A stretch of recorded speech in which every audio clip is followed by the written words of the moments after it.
Hi everyone. So we're just going to wait till 4 before we start. If you'd like to, feel free to introduce yourself in the chat.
Okay, so welcome everyone. Thank you for joining today. There's probably still some people that can be trickling in, but I think we'll just get started since it's 4 p.m.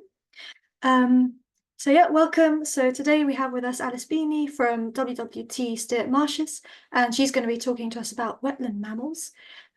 So if you've got any questions whilst she's speaking, feel free to put them either in the webinar chat or there's a Q&A button at the bottom of the Zoom. You can also put your questions in there. And then at the end of the talk, we'll do a little Q&A. So I'll read out all of your questions to Alice and she can answer them. So yeah, without further ado, let's get started and hand it over to Alice. Hello, everyone. Bear with me, I've not done a webinar before, so I'm hoping the technology works throughout. So I am one of the reserve wardens at the Wildfowl and Wetlands Trust Steart Marshes. So today I'm just going to speak to you a little bit to start with, introducing who WWT are and about the particular reserve that I work on, discuss why wetland mammals are important and which mammals we have at Steart, and a bit about how we survey for them and the conservation work we're doing here. And then just before we get on to the questions at the end, I'm going to give you a bit of information about the current campaign that the WWT are running at the moment about banning lead ammunition. So I'll speak a bit about that at the end. So firstly, who are WWT? So the Wildfowl and Wetlands Trust were established originally in 1946 by Sir Peter Scott, who is son of Robert Scott, the Antarctic explorer. And Robert Scott wrote to his wife saying, make the boy interested in nature. And Sir Peter Scott has gone on to found the WWT. So the Trust's vision is to create a world where healthy wetland nature thrives and enriches lives. So they're actively restoring wetlands around the UK and abroad. And although we're often associated with wetland birds, the charity does a lot to work towards habitat scale conservation. So that's really important. They acknowledge that there's a lot of different wetland wildlife that they work towards conserving.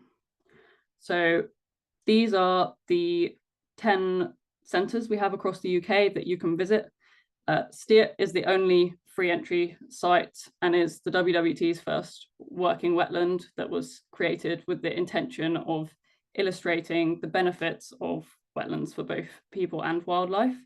But we do have other projects around the UK that are nearby or work in communities to create community wetlands, or with local landowners and other farmers to create sort of sustainable wetland ecosystems on other land to try and get habitat, large environmental scales of wetland conservation.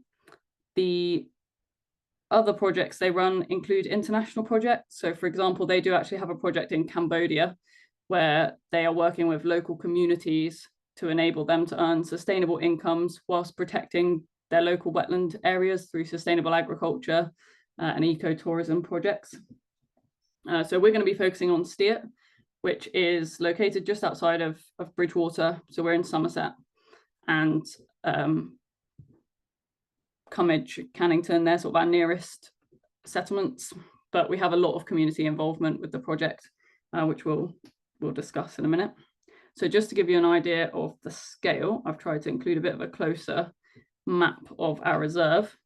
So the site was originally created under the EU Habitats Directive. The Environment Agency worked with the Wildfowl and Wetlands Trust to create the reserve. The Environment Agency had an obligation to compensate for habitat, particularly upper Atlantic salt marsh, that was being lost elsewhere due to coastal squeeze and hard flood defences they're creating elsewhere. So they created this large area of habitat. The original WWT Steart Marshes was 488 hectares. We've just also taken on the management of Bridgwater Bay. So the original area they created includes the green, purple, and blue, just made it nice and vibrant so you can work out which bits I'm talking about. And then the orange is Bridgwater Bay. It's not actually all highlighted on the map because it includes large areas of intertidal mudflat that go out into the River Parrot and the Bristol Channel, which we don't have to do much management on because they're tidal. So the Environment Agency are still the landowners, and WWT have this long-term lease basically to manage the land. The area that we call Steart Marsh, the green area, is the main upper Atlantic salt marsh habitat that they were working to create. So they basically dug a hole in the original flood bank and made this new flood bank around the edge of that salt marsh. The purple area we call Otterhampton is a regulated tidal exchange and has a water structure in the middle of it, so we can trap water in there and maintain this optimum sort of lagoon habitat for breeding waders. And then the blue area is Stockland Marsh, which is a freshwater wetland.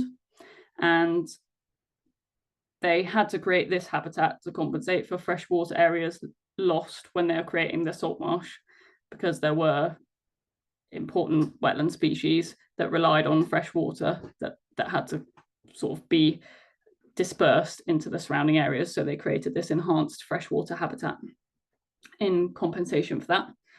We are also part of the Somerset Wetlands National Nature Reserve, which incorporates both all of the highlighted areas on that map and basically links WWT Steart Marshes with places like the Avalon Marshes Centre, where they've got a lot of reserves. So the Somerset Wetlands NNR includes the Huntsville River, as well as Ham Wall, Shapwick, places like that. So it's a very large area across Somerset. So we can try and work together to manage this. So just to give you an idea as well of what it looks like, I've included this large aerial. This is quite recently after the breach where they cut the hole in the flood bank, and is of our main salt marsh, so the green area on the previous map. And they created this using computer-aided design to calculate the amount of material they would need for the flood bank, so that they didn't have to import anything onto site. They dug that out of what we call the creek system that you see here. And they used this branching system. Not only did it give them the right amount of material, it also enables the livestock, because we still have livestock that graze this land, to move outwards, as well as other wildlife, onto the higher ground as the tide gradually comes in. So this is totally naturally inundated. We don't have water structures on here to trap the water. And it's gradually being discovered with more research, the value for carbon storage that salt marsh is also having. There was a lot of community consultation in the original creation of the reserve, and we continue to involve the community throughout our management, which we will go on to discuss in a minute. I thought I should just include what is a wetland, real basic, but actually they're quite complex habitats. So they can permanently or seasonally be inundated with water and often support specifically adapted species. They're really dynamic habitats that change over time and with the seasons, and come in all different shapes and sizes. They have this huge diversity of wildlife, and despite being some of the most vital habitats for wildlife and people, are some of the most threatened habitats worldwide. So the WWT are obviously working really hard to try and protect them, both in the UK and internationally. When I'm talking about the breach in the riverbank for our salt marsh, this is what it looks like. So on a note of changeable dynamic habitats, it was originally a channel of approximately 2 meters deep in the 2014 picture, and in 2020 was estimated to be about 12 meters deep and had retreated about 600 meters from the original location. This is thought to have slowed down, and it's sort of reached an equilibrium. The salt marsh is still a dynamic place where silt is deposited in some areas and eroded in others.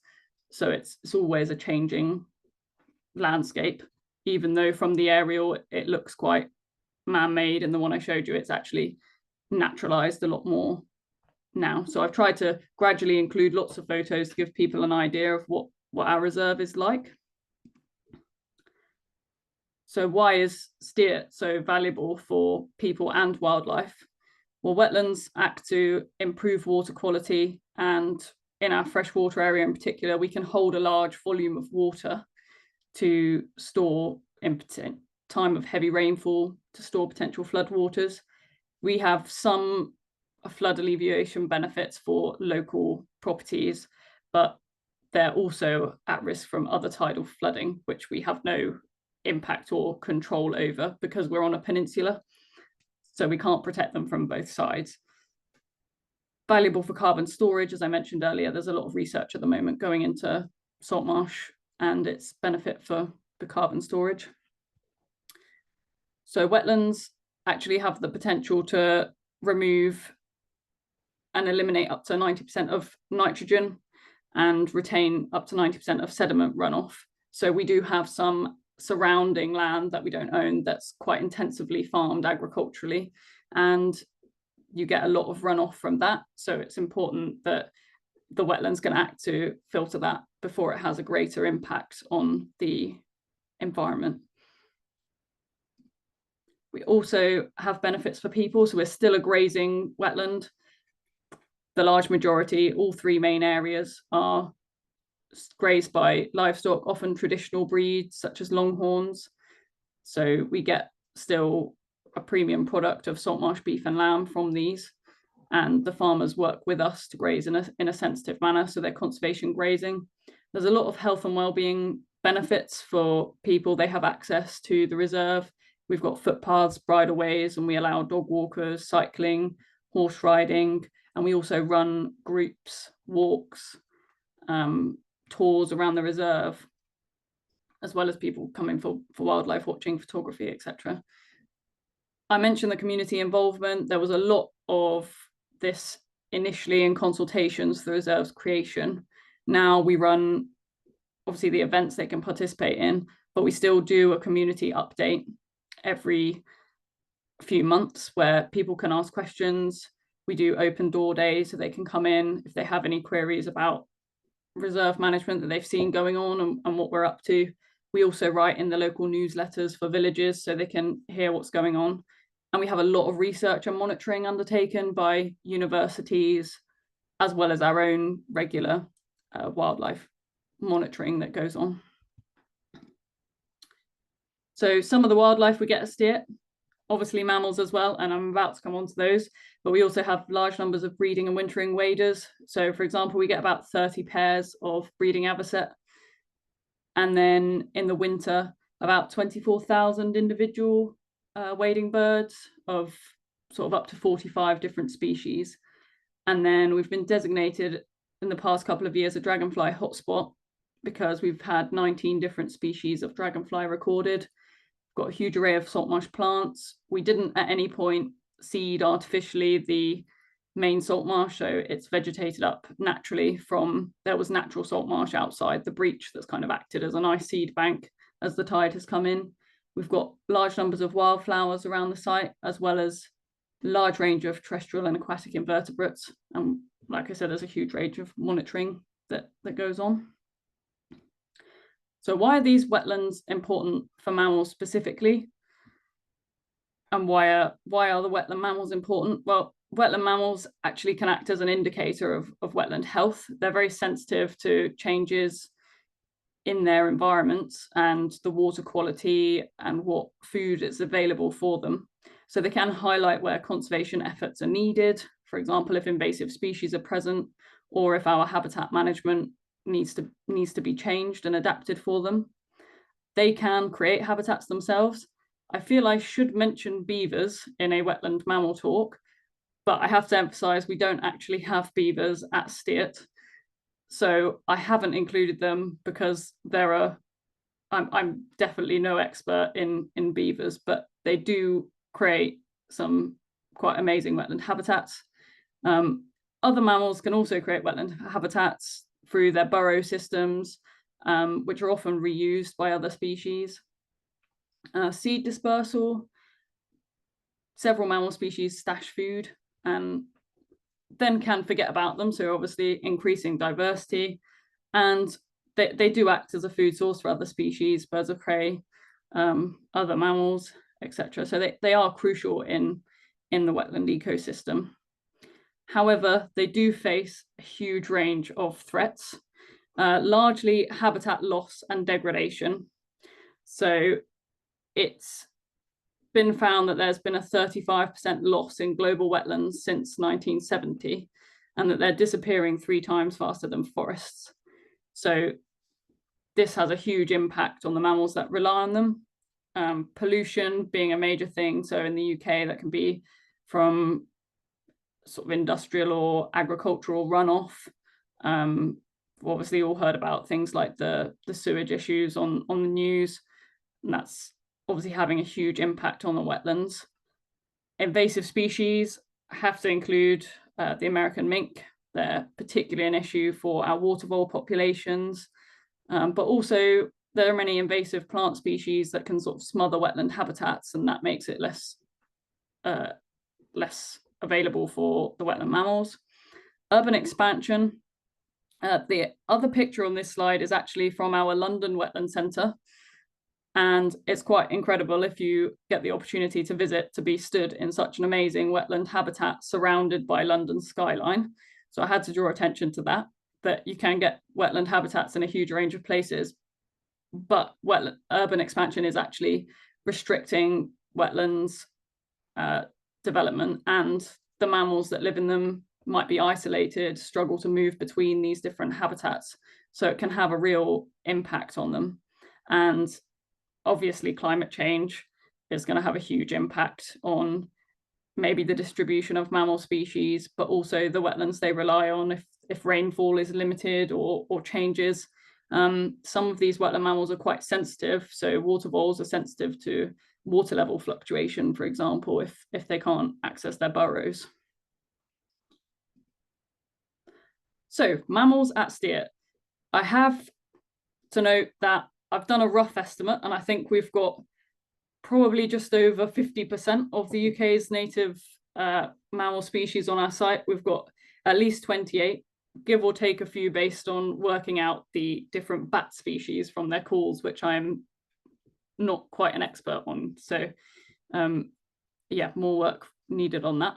And I've also started with water voles because I do a lot of the water vole surveys at Steart. So we've got quite a lot of data. So I've got 10 years of survey data to give you a rough idea of what they are like.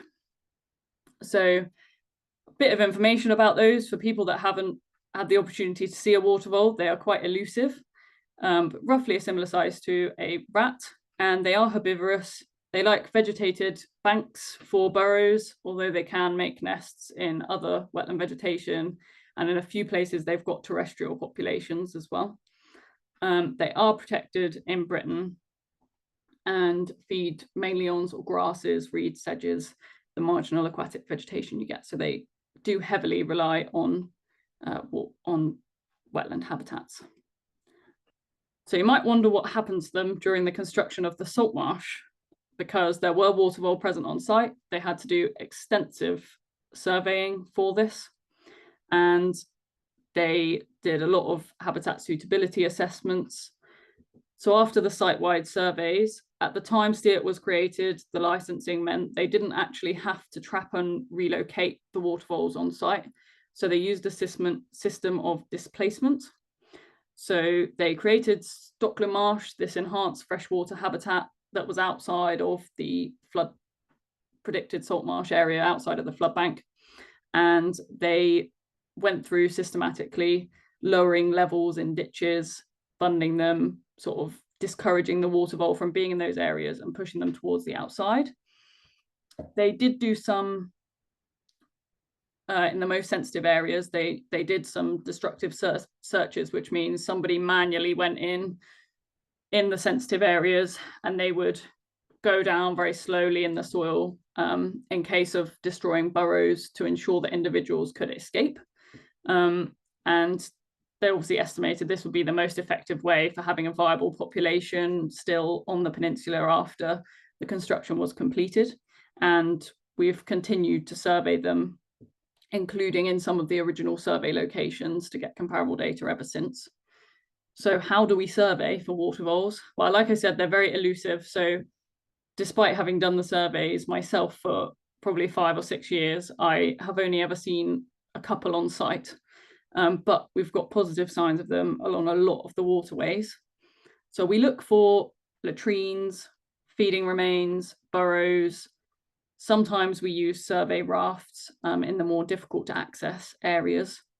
They have these distinct angles on the edge of the vegetation that they chew, and they leave droppings, which have always been described to me as tic-tac shaped and size, in sort of little piles in prominent locations. So we walk along ditch edges looking for these and get results that I plot on maps so I can work out their distribution across the reserve, basically. So this is the first survey after the breach was completed, and every little shape that you see on the map is a sign that was found on the survey, and the yellow highlighted areas are the areas that were surveyed.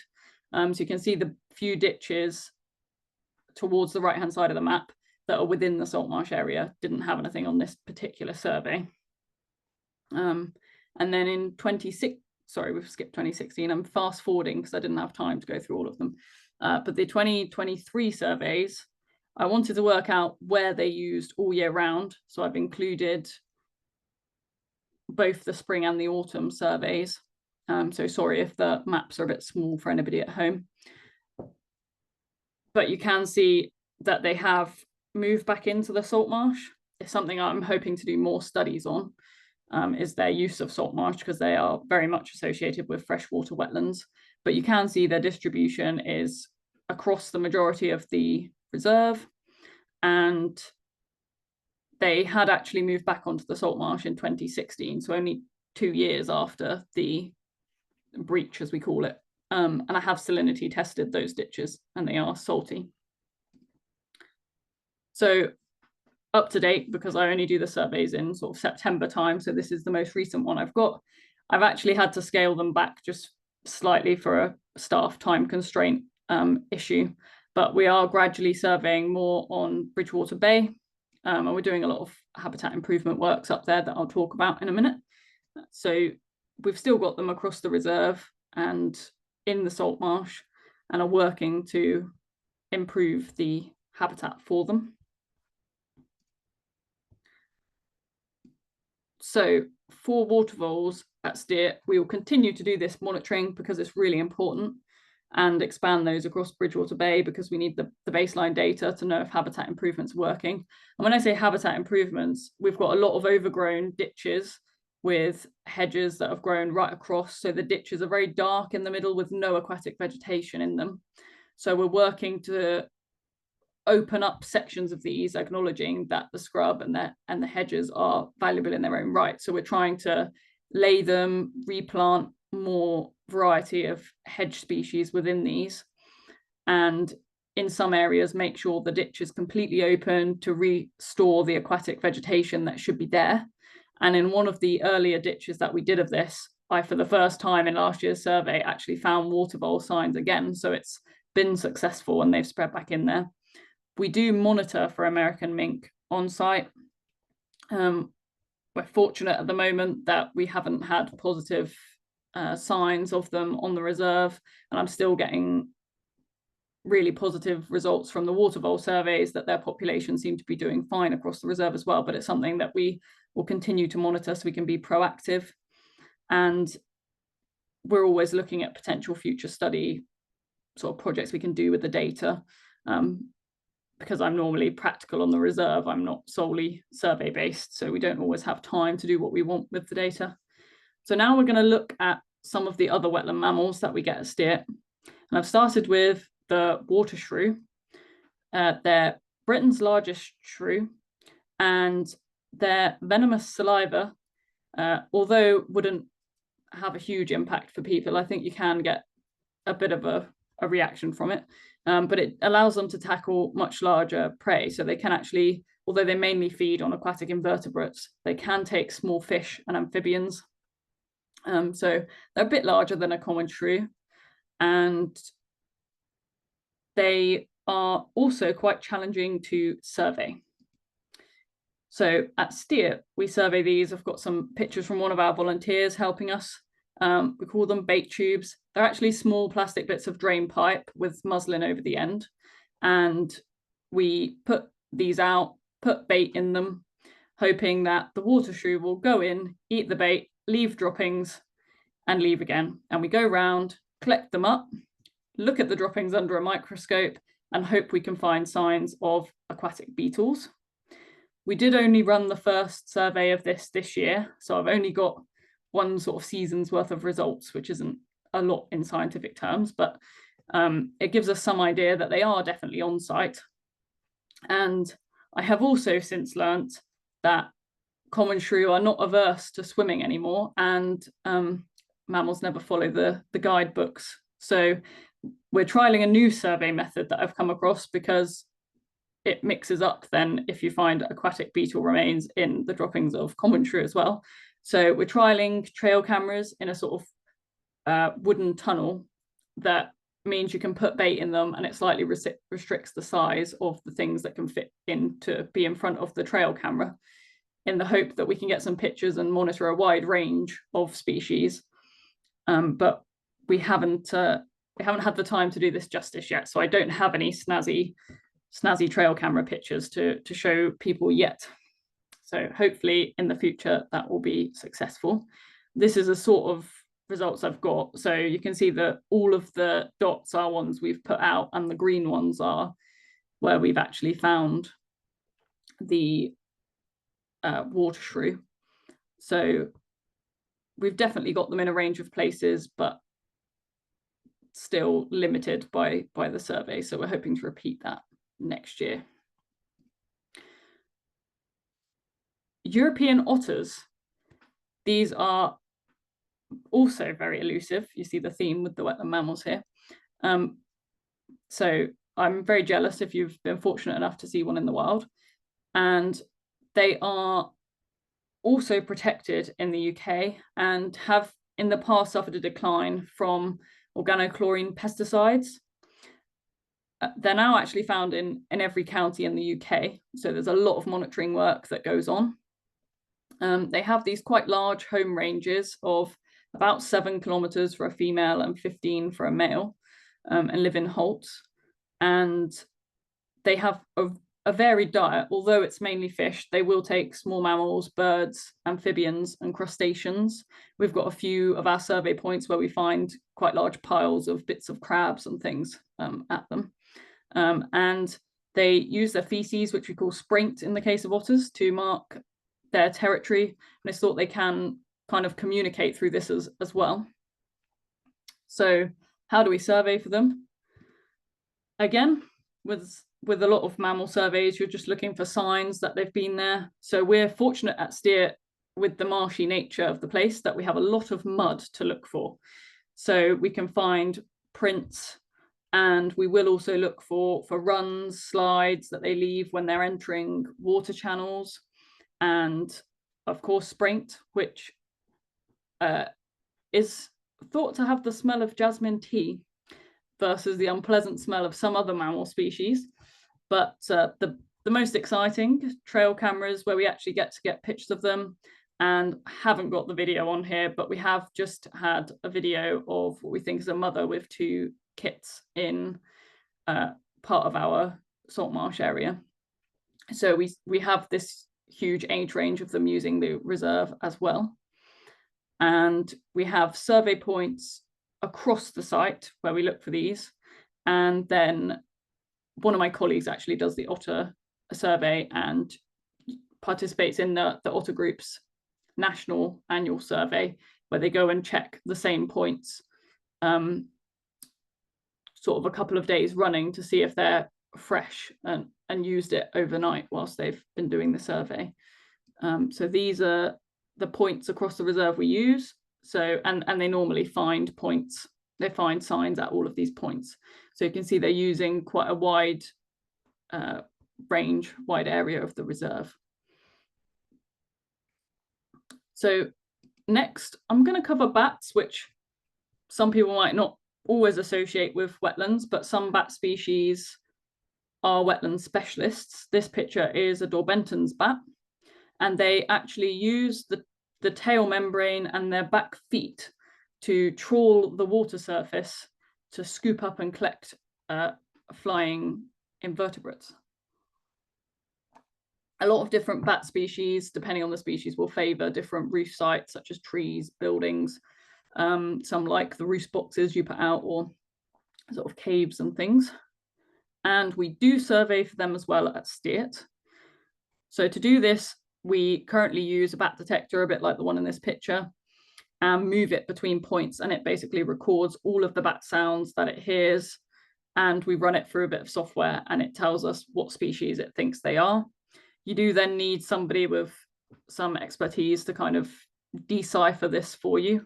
So we at the moment have a bit of a backlog of data for this. So for this presentation, I've used some data that we had originally when some ecologists surveyed for us in 2017, 2018 over the winter. And these are some of the species that we've got. So you can see we've got Dorbentons that I mentioned before in that picture. And the survey shows which species prefer which areas. So the yellow is the freshwater area. Sorry if this is very small on people's screens. And you can see that the Myota species does actually include Dorbentons bats. They largely prefer the freshwater areas. See, the common pipistrelle used all 3, both freshwater, brackish, and the breach is on the main salt marsh area near the River Parrot. And the soprano pipistrelles by far favoured the brackish area. So you can see that this mosaic of different wetland habitats is really valuable for supplying them the different aspects of their environment that they need, food and places to roost, etc. So it provides a variety, and they recorded at least 9 different species during the winter. So they've also discovered a couple of species that are present, such as greater horseshoe and liselers, that were not recorded before the reserve was created, which is really nice that it's kind of enhanced the habitat for these species. We do have a wide variety of mammals at Steart. So I've mentioned the kind of wetland associated species. So here are some of the others we've got. So I have done a bit of Longworth trapping, which enabled us to see which other small mammals, such as voles and wood mice, etc., were found on the reserve. I've seen stoats and weasels, so a few of these are sighting related. And then from the trail cameras out as well, you always catch other species that you weren't intending to. I've picked a couple of these just to go in a bit more depth, because although they're not necessarily associated with wetland habitats, they've kind of had their own story that we've worked on at Steart with them. So badgers and harvest mice in particular, I'm going to talk about in a minute. I did also want to mention dormice, because we don't have them on the reserve, but I was recommended to undertake surveys. So we had some ecologists in and help us survey for them. We didn't find any evidence, but it is thought that they will use a wider variety of habitats than the hazel coppice that they're often associated with, such as sort of old hedgerows and things, if that's kind of what they've got left in their environment. So the badgers at Steart, they had to actually create artificial sets for them. So because badgers are protected and there were sets in the original area where the salt marsh was created, they kind of created these raised artificial mounds for them. And some of these are around the edge of the salt marsh. We continued to survey these to check that they were effective. And again, we're looking for signs of them, but we back this up with the use of trail cameras on the sets. So you get some lovely pictures and videos of them in the area. We obviously do this really sensitively, so we're not disturbing them, but we can look for latrines or runs in these areas, or piles of bedding and things. And when they were creating the artificial sets, they were concerned that they wouldn't get enough food and adapt very well to the salt marsh habitat that we were then creating around them. However, they have a very broad diet and they have been very adaptable. So although they typically eat 50% earthworms, which is a very large number of earthworms for a badger, their sets that they live in, when they created the artificial ones, they worked out the optimum soil depths and types to use. They created these embankments that would enhance the earthworm populations, and then planted over the top of these a range of scrub tree species that would have fruit and nuts on them to enhance the food availability for the badgers. And this included hazels, hawthorns, crab apples, so that they had a good food supply.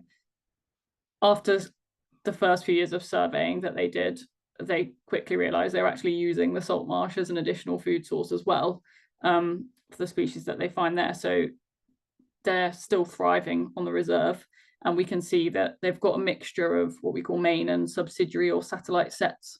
So they'll move between these, and that's what they recreated with the artificial sets as well. So sometimes we'll find some that are more active on others. And then the harvest mice are something that we've only started surveying over the past. They weren't surveyed originally for the reserve. And this year we've just completed as part of the Mammal Society's national survey and submitted our data. They're Britain's smallest rodent, and they create these incredible nests woven in the grass that are raised up. So although they might not be normally associated with wetlands, you can see the distribution of nests we found on all of our surveys. And I don't like to survey reed beds hugely extensively, because it's quite, you squash quite a lot of the habitat going in, and we have to be sensitive of the other species that also use it as well. But they will make nests in the vegetation above the water. So because they've got this prehensile tail that they can help climb around on vegetation, they're very adaptable, and quite a lot of the nests we find are in the marginal aquatic vegetation or reed beds above the edge of the water, where I guess they face less disturbance from some of their predators, and have a broad availability of different food sources to them. So we've tried this year to kind of expand the survey into different areas, and this is the distribution we've got. You can see we found one nest right in the middle of the freshwater area in Stockland Marsh as well, which is definitely above the water there. So I just wanted to say a bit about what we're doing to conserve mammals at Steart. Like I say, the Wildfowl and Wetlands Trust is often associated with wetland birds, but does do wetland habitat conservation. The habitat management we try to do sensitively at different times of year, appropriate for the different species we've got on the reserve, and we continue to monitor the invasive species. And so, for example, this would include when we're cutting vegetation, we'd do only one side or only certain sections of a ditch edge, but we try and keep at least some of the water bodies open in the middle to enable the different aspects of the habitat that all of these different mammals and the other species require, acknowledging that we also still graze the land and etc. Habitat creation and improvement is something we're working on. So I'm looking at the water vole data and thinking about when we get funded projects. We're often creating new lagoons and things, what can be incorporated to help the mammals as well as the other species when we're doing these projects. And knowledge sharing and educating others, doing things like this, as well as having people onto the reserve to do site visits, continuing to do surveying, having school groups in, just to help other people understand the importance of the species here, as well as the habitats that we've got for both them and the wildlife. And the WWT as a whole similarly are creating and connecting these enormous wetland habitats. If you go to some of our centres, you'll find they actually have captive mammals, not necessarily native species. So the otters are not Eurasian otters. But it enables people to get close to these species and understand what they're like and the importance of them and their habitats, and helps to educate people. All of the other reserves also do quite extensive monitoring of different species. And the WWT also works on campaigns. So they will lobby for changes to policy. And that brings me on to the latest campaign as we kind of draw to a close of the talk, which is our ban lead ammunition campaign. So I'm just going to give you a little overview, and it is something that's quite easy for people to get involved with and help us with. So to explain the problem, every year, 7,000 tons of toxic lead ammunition, which is the same weight as the Eiffel Tower approximately, is scattered into the environment, and it creeps up the food chain, so it can poison people, wildlife and wetlands, and contaminates the soil for many generations. 100,000 water birds are killed every year from lead poisoning in the UK, and about 1 million in Europe. And from game meat that people eat, this ammunition finds its way into our dinner plates and pets' food bowls. So it poses a risk to humans, in particularly children, as well as our companion animals. And although toxic lead has been banned from petrol, paint and pipes, it is still being scattered into the environment in 2025. So this is something the WWT are trying to work on. And it's been a long journey. The WWT's pathologists first discovered the presence of lead poisoning in swans in the 1970s. And despite the amount of scientific evidence, there's been a lot of pushback from vested interests concerned with the impacts on the shooting industry. So now the campaign has built momentum over these decades to get a ban on lead ammunition, and they've been building bridges with shooters in making transition to non-lead ammunition. In 2021, the UK Health and Safety Executive has begun a review into restricting lead ammunition under the REACH process. And it has taken 4 years. In December 2024, they finally published the recommendation for a ban on lead. But we're calling for more action because it's not gone far enough. It's got quite a lengthy transition period and doesn't include small caliber bullets within the scope of the restrictions. So Steve Reed, the Secretary of State for the Environment, Food and Rural Affairs, has 3 months from the publishing of the recommendations to make a decision, and we want him to bring in a full and swift ban right away. So WWT is part of a joint campaign working with the RSPB, Wildlife and Countryside Link, Chemtrust and Wild Justice to ban lead ammunition. And on the 7th of January, they sent Steve Reed an open letter launching an e-action for members of the public to email Steve Reed and try to make lead history. Since then, over 12,000 emails have been sent, and they're hoping, sorry, didn't mean to scroll on there. They're hoping to get to 20,000 by the 13th of March deadline. So if you would like to help with this, you can take action. I've got the link. So if you're part of an organization that would like to support the campaign, then if you contact me on the details at the end, we've got those. If anybody else wants to participate, the easiest way is to just search the WWT's Ban Lead campaign, and it will come up with a link. It comes up with a pre-written email that you just enter your name and hit send. You can edit it if you want to put your own information in, but it's very easy to send off and just get the numbers that they need to help push this through. So thank you for listening, and happy to take any questions. Thank you, Alice. That was super interesting.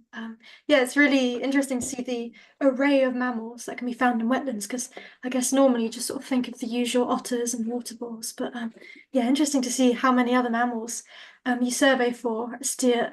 So if anyone's got any questions, if you just put them in the webinar chat or the Q&A, I can read them out to Alice. I think we've still got about 15 minutes before we'll have to end, so plenty of time. I think there's already one question in the Q&A, if you don't mind, so I'll just start by reading that out. So Leonie asks that they're doing their dissertation on the return of waterfalls in beaver wetlands. How would they go about completing habitat surveys to determine if it would be suitable for waterfalls to inhabit? That is a very good question. So I've quite recently done habitat suitability assessments on a lot of our ditches at Steart, and I followed, I'm trying to remember exactly the ecologist's name, but I got a guidebook at Steart with the exact method for doing that in. Mike Dean was the ecologist who's written the handbook on it, and it's a descriptive, so it's got 4 categories of different suitabilities, and you sort of look at the ditch. Has it got steep banks? Do the water levels fluctuate too much throughout the year? What's the amount of vegetation like? And then you can put it into one of these 4 categories across the thing. So that's the kind of method that I used for that, to work out which ditches we needed to take action on and do something to improve for water voles, basically. Great, thank you. Hopefully that helps, Leonie. Yeah, there's another question now. So Joshua asks, how did you stop the presence of mink in the wetland area? We currently have mink rafts out monitoring, but we've only got them in what they call a kind of tracking mode. So they've got a section of clay in them, and we haven't as of yet had to do any mink control. So I've heard that if you've got otter populations that are strong, they're kind of territorial enough that reduces the number of mink you get in an area. I'm not sure the amount of research behind that. I haven't yet looked into it, but we haven't yet had any issues with mink. So we haven't proactively done anything to keep them out, but we just are continuing to monitor for them in case we do get them on the reserve. And are you fairly confident that the reserve will stay mink-free sort of on its own then, or are you sort of worried that mink might make an appearance at some point in the next few years?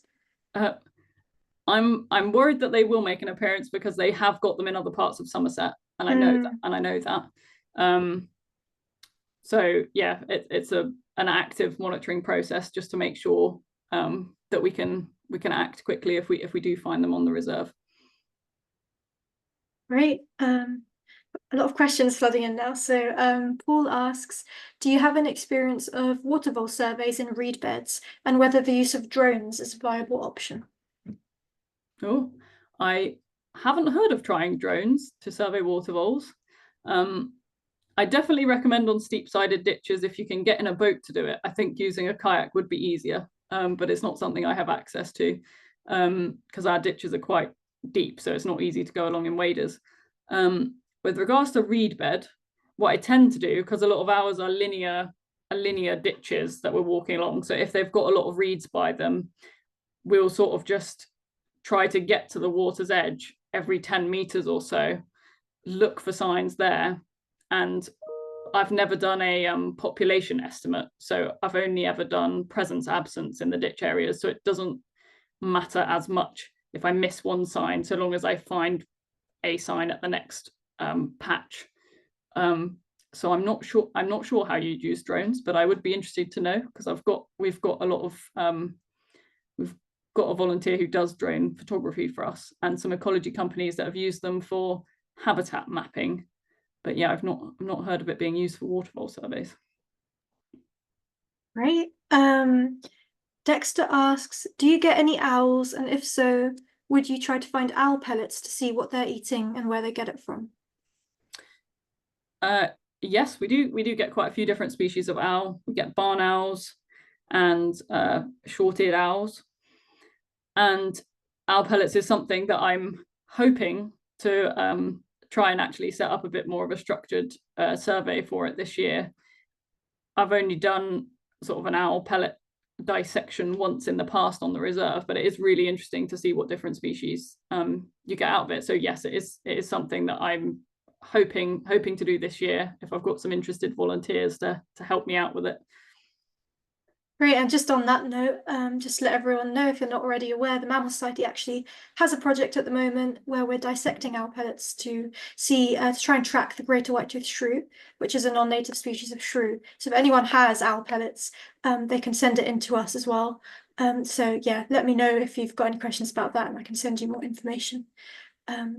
Someone else asks, how much overlap do the different mammal surveys have? Do you conduct surveys for multiple species at the same time, and would you recommend this? At the moment, we're quite separate in the way we do the surveys. However, on the survey forms we use, they always say, have you seen anything else? I would say that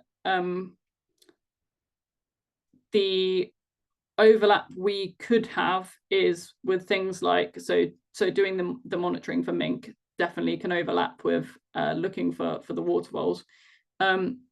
Also water voles and otters, I think you could quite easily overlap there. If you're looking along the ditches anyway in that much detail, you may as well look out for the other signs. The harvest mouse surveys, I do a bit more kind of targeted to certain vegetation types, so we wouldn't necessarily be along the water's edge, but definitely water vole and otter. And you could try looking for water shrew like that, but the signs of them are obviously so much smaller, which is why we've been trying to do the targeted approach. But with the trail cameras, anything and everything I record, if I see it on there, hares, deer, foxes, badgers, yeah, we make a record of anything for that. Right. Another question from Leonie. Have you got any plans to introduce beavers to Steart? Do you know, it's something that we're asked relatively frequently. And no, I don't think we've got the right habitat for them. We don't have anywhere near enough woodland at Steart. It's about the only probably bit missing from our habitat mosaic. We've got freshwater, salt marsh, brackish wetland, but we do not have many trees on the reserve at all, and we're quite closely surrounded by farmland. So no plans for beavers at Steart. Someone else asks, do you have any problems with overpredation of rare species on the reserve? And if so, are there any mitigation measures? Not on a mammal front. Part of our brackish that we call Otterhampton Marsh is great for breeding waders, and that has a predator fence around it. So we've just had a project because parts of it had silted up, so in effect the fence was shorter. We've just had a funded project that's enabled us to expand that around another section of the reserve, and has enabled us to improve what's already there to try and keep out things like foxes, just because it's such a dense area of things like avocet, little ring plover. So that's kind of the method we're using, and we are using trail cameras to kind of identify if there's weak spots in the fence, if we're noticing them getting in and looking for signs of mammals, but we're physically excluding them basically from that area with fencing.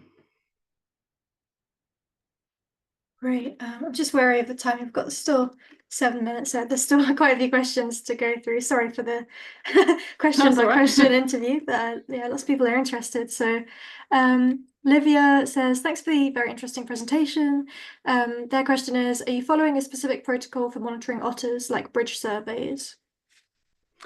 Yeah, the points that are chosen tend to be sort of on water structures or sort of vehicle bridges and things.